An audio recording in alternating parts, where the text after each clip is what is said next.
Good morning সবাইকে। আমি এখন রয়েছি নিবিয়া বুদন হায়ার সেকেন্ডারি স্কুলে। এখানে জানতে পেরেছি এই স্কুলে প্রাক্তন অধ্যক্ষ শ্রী দেবাশিস দাস মহাশয় অবসর নেওয়ার পর থেকে বুদন হায়ার সেকেন্ডারি স্কুলের অধ্যক্ষ পদ নিয়ে একই স্কুলের একজন শিক্ষক এবং শিক্ষিকার মধ্যে আইনি লড়াই চলছিল। দীর্ঘদিন আদালতে মামলাও হয়েছে। এই অধ্যক্ষ পদের দুজন দাবিদার ছিলেন, শ্রীমতী কৃষ্ণা যাদব এবং শ্রী শান্তনু কুমার দাস। এবং দীর্ঘদিন আইনি লড়াই এ নিয়ে আদালতে চলেছে এবং বর্তমানে আদালত থেকে রায় এসেছে এবং সেই রায় শ্রীমতী কৃষ্ণা যাদবের পক্ষে গেছে। এই জন্য আমি কৃষ্ণা ম্যাডামের একটা সাক্ষাৎকার নেওয়ার জন্য আজকে এখানে উপস্থিত হয়েছি। আপনারা আমার সঙ্গে থাকবেন। যেহেতু দীর্ঘ প্রায় 2 বছর আইনি লড়াই চলার পর গত মাস দিন আগে গুয়াহাটি উচ্চ ন্যায়ালয় থেকে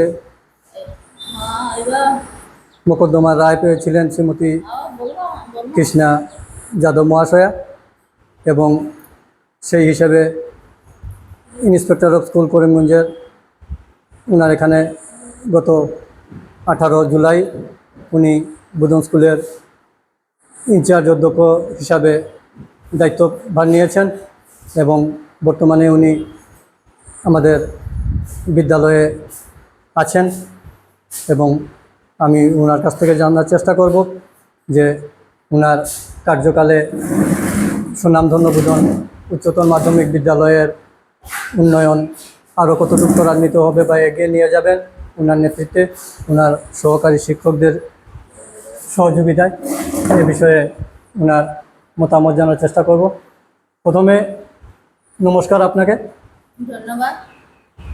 আমরা অত্যন্ত খুশি হয়েছি এলাকার জনগণ যে সুনামধন্য বুদন হায়ার সেকেন্ডারি স্কুলের ইনচার্জ অধ্যক্ষের দায়িত্ব আপনি পেয়েছেন দীর্ঘ আইনি লড়াইয়ের পর। এবং আরেকটা কথা প্রকাশ করছি যে আমাদের এই যে বর্তমান যিনি অধ্যক্ষার আসনে বসেছেন শ্রীমতী কৃষ্ণা যাদব, ওনার পিতা শ্রী প্রয়াত রামরূপ গোয়ালা এই বুদন হাই স্কুলের প্রতিষ্ঠাতা বললেই চলে। উনি দীর্ঘ বছর যখন ভেঞ্চার অবস্থায় বুদন হাই স্কুল ছিল তখন থেকেই এখানে শিক্ষকতা করেছিলেন, প্রধান শিক্ষক হয়েছিলেন। পরবর্তীতে উনি বুদন হাই স্কুল হায়ার সেকেন্ডারিতে রূপান্তরিত হওয়ার পর উনি অধ্যক্ষ হিসাবেও দীর্ঘ বছর সুনামের সঙ্গে কাজ করেছেন এবং পরবর্তীতে উনি অধ্যক্ষ পদের থেকে অবসর নিয়েছেন। এবং ওনার অনেক ছাত্রছাত্রী রয়েছে যারা ওনার অত্যন্ত সুন্দর শিক্ষকতার যে মানদণ্ড ছিল সেটাকে গ্রহণ করে বর্তমান জীবনে দেশের বিভিন্ন জায়গায় প্রতিষ্ঠিত হয়েছে। এবং ওনারই কন্যা শ্রীমতী কৃষ্ণা যাদব গোয়ালা আমাদের বর্তমান বুদন হায়ার সেকেন্ডারি স্কুলের ইনচার্জ অধ্যক্ষ হিসাবে দায়িত্বভার নিয়েছেন। তো দিদিমণি, প্রথমে নমস্কার আপনাকে। ধন্যবাদ। আপনার এই অধ্যক্ষ পদ পাওয়ায় আমরা অত্যন্ত আনন্দিত এবং আগামী দিনে বুদন হায়ার সেকেন্ডারি স্কুলের যে বিগত দিনের যে মান মর্যাদা বা পরিকাঠামোগত যে উন্নয়ন যেভাবে ত্বরান্বিত হচ্ছিল আপনার কার্যকালে তা কতটুকু এগিয়ে নিয়ে যাবেন বা আপনার পরিকল্পনা কি, এ বিষয়ে যদি আমাদের একটু বলেন।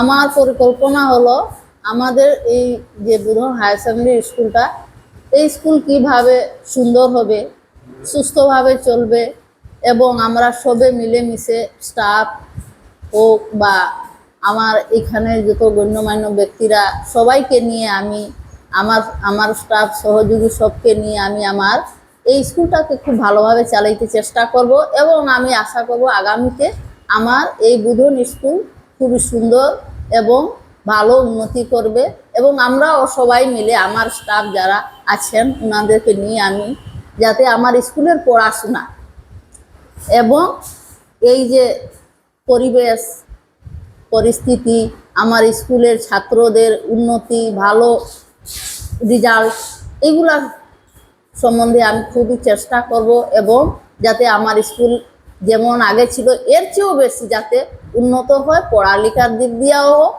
আর বাচ্চাদের মানসিক এবং সাহিত্যিক সব প্রকারের উন্নতির জন্য আমি যতটুকু সম্ভব আমার সব স্টাফ সহকে নিয়ে আমি অটুট চেষ্টা চালাবো। আচ্ছা, আমরা যেহেতু অবগত আছি যে বুধন স্কুলের ছাত্র সংখ্যা অত্যাধিক এবং সেই অনুপাতে শিক্ষকের অনেক খামতি রয়েছে, শিক্ষকের নিয়োগ পর্যাপ্ত হচ্ছে না, তো এ বিষয়ে আপনার প্রথম কাজ কী হবে? প্রথম কাজটি এটি আমরা যতটুকু আছি আমাদের যে মানে আমাদের স্টাফ যারা আছেন ওরা সবাই মিলে আমরা সবাই মিলে যতটুকু সম্ভব আমরা এগুলা মানে আমাদের স্টাফটা খুব ভালো করে মেনটেন করে চলেছি এবং আশা করি রেশনালাইজও হচ্ছে পিএমসি স্কুলও হয়ে গেছে আমাদের স্কুলটা।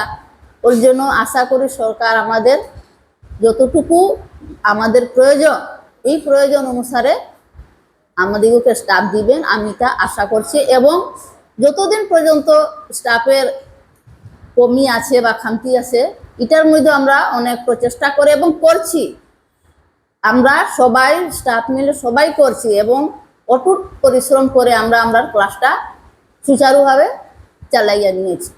ধন্যবাদ আপনাকে।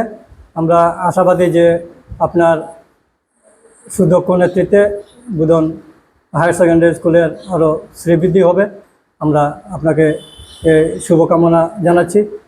ধন্যবাদ, নমস্কার। ধন্যবাদ তোমাকে।